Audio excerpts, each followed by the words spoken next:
Hello, I am Tanya Windecker and I have complex PTSD, and today we're talking about self-harm. I know there's this fear that when we talk about self-harm that this may be too triggering for people, but I want to cover two myths what self-harm is not, and then give you three real reasons why people self-harm and maybe a tip or two on how we could deal with this in a more healthy way. Okay?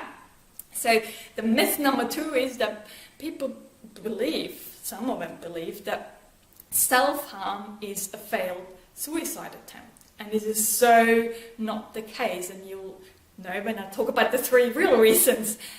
Myth number two is that people believe that we are so needy that we would do just about anything to get attention, to draw attention to us. And again, this is a myth. You know, there is thousands of people out there who do that in secrecy. It's not a form of neediness at all. And the real reasons are, so reason number one is people self-harm because mostly in childhood, in that time, in the developmental time where you're meant to learn how to self-regulate your emotions, where you look at your role models and learn how to self-soothe. If you missed those milestones in childhood and you had a lot of abuse and you ended up with complex PTSD, now it's really hard for us to regulate our emotions. And all this trauma brings up so much pain, and it's so hard to describe how intense that pain can be at times. And there's no physical signs, there's nothing. It's not like that you have wounds or a broken bone or anything. There's nothing there. And sometimes people fall to self-harm, then a coping mechanism they learn, but it no longer serves us well. So please, if you do self-harm, it's so important that we get professional help there to help us come up with different techniques to deal with this overwhelm, to help us learn to regulate our emotions in a safe way. You know, in my therapy sessions, we made like little cards where we written on it different options.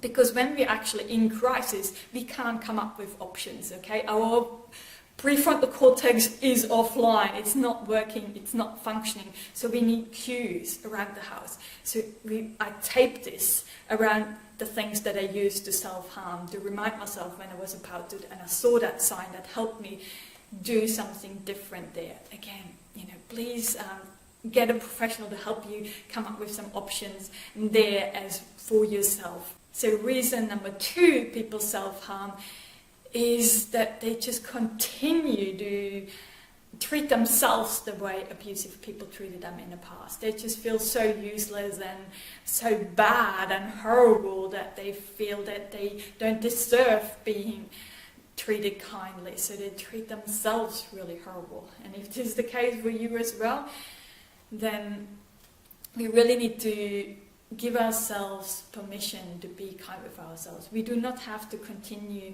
to treat ourselves the way abusive people treated us in the past. We were put onto this planet for a reason. You know, whatever the universe's reason was, we were given this body, or container as I like to call it, and it is my responsibility to look after this container as good as I can. So I need to be kinder with myself. I need to give myself the right nutrients and so forth. I need to give myself sleep and water and just treat myself kindly with nice words. Put my hand on my heart and send some love to that wounded child within, okay? And give that child within the love, the nurturing and care he or she did not receive, okay?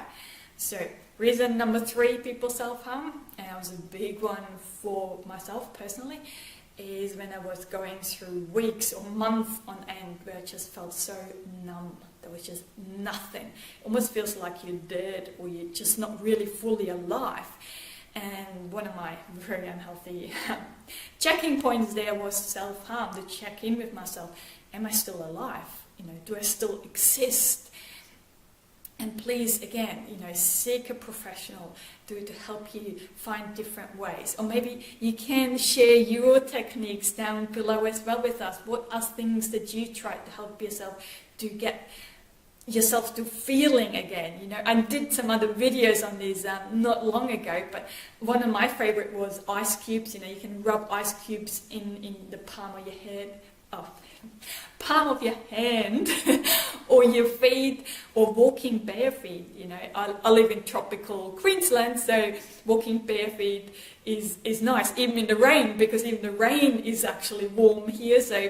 But it's got to be appropriate for your climate as well. So that there is other ways that we can get ourselves to feel.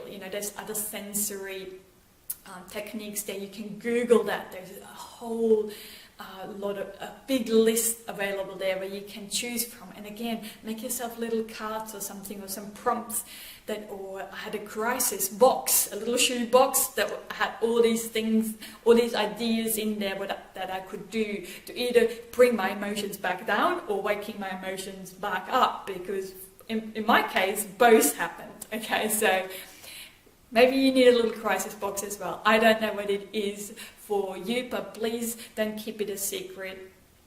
Ask for help. So these were just a few ideas. There's plenty more that you can try and find something that suits you personally.